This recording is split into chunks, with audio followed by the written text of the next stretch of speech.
The Ungodly Hour by Chloe and Halle. It is 13 songs long, 37 minutes.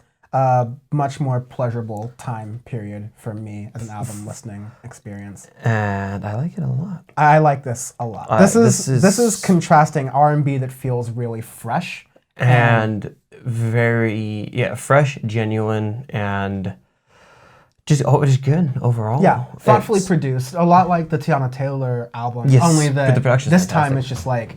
The songs are shorter too as well. They're like 2.5 to 3 minutes long, maybe, where a lot of the Tiana Taylor songs are maybe 3 to 4 compared. Yeah. And you got a variety of different production work on here. Mm-hmm. The title track is produced by Disclosure. There's a song, one of the lead singles, Catch Up. It is by Disclosure, because I was wondering why. I'm like, The Ungodly Hour, I'm like, that's a really fucking good song. I'm like, it kind of sounds like Disclosure in a way, but I wonder if they produced it. They did. That makes sense, because it's very good. Catch Up, the lead single featuring Mike Will Made It's production and Shui Lee, hashtag Free Slim Jimmy. Still nowhere to be found. Oops. Where is he at? Who knows? Next Ray Shrummer to her is just like Shui Lee with a sock puppet. Sock puppet one hand, glass of water on the other. Oops. But yeah, no, this is... Intro is really short. Forgive Me kind of really gets you into the idea of the album. It's going to be kind of light and whimsical, but very bassy and deep and very funky. Not too like future inspired, like techno, as we've seen a lot of things in 2020 come out. It's very much bled into R&B. But it still feels very fresh. It feels tightly produced. It feels very well, like crisply produced. It's super, because in a good way. Do It right after Baby Girl, the fourth track is fantastic. Yeah. The drum in it kind of almost sounded like Stormzy's drums in a way, but not like piercing your ears per se, but it has that kind of different sound within the drum beat, but makes that into an R&B song, which I haven't heard before, and I really, really like that track a lot. Yeah. There's a lot of different production in this as well. Obviously, the one on Ungodly Hour too, which is probably my second favorite track on that album. Tipsy was one that it had the stupid snap thing going on in the background, which I despise. It's a particular thing you don't like. It's just, it's my new trap snare. But I had it in the background, but once all of the production wrapped around it, it wasn't bad. It was just the opening maybe 30 seconds where it was very prominent compared to when like halfway through the song, then all the other production went around and it was fantastic from there. Their vocals are amazing. Very, very good. They harmonize really well together. Yes. The lyrics are quite enticing too for the entire album.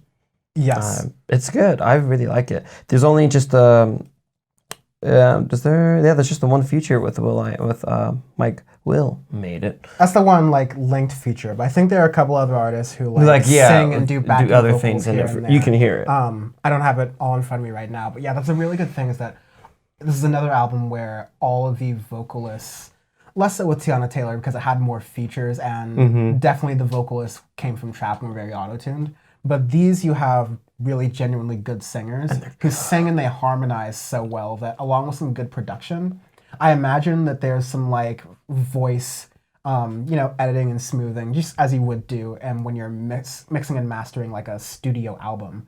But you're kind of just using the effects of the voices to go to their full potential as opposed to using a bunch of auto-tune and using a bunch of effects to kind of make some sound something like it really isn't. Their voices are just good enough to where it works already. It's good. Yeah. Yeah. Lonely's very good. Yes. I liked it. So the thing with it being shorter too is it got to the point per se of the album, and every song linked well, so where by the end of it you weren't overwhelmed by, I wouldn't say the monotony of it, but just the sound of R&B like you had with Tiana Taylor's album. But this one, it was just when it wrapped up everything that needed to be done, and it was just the right amount of length for this album. It didn't need any more, it didn't need any less. It was exactly where it needed to be to be a very good album. Yeah, none of its themes felt like too overdone. Again, like it's the tried and true R&B themes of love and etc. All of that, but yes. Again, like at only 40 minutes, it's not overwhelming, it's not too much. It's very digestible in a sitting, and there's enough in it production-wise and quality-wise that you will come back to it. You'll add it to playlists, potentially like our playlist that we I have. definitely did for Do It. I'd put that in my playlist. I know Yes.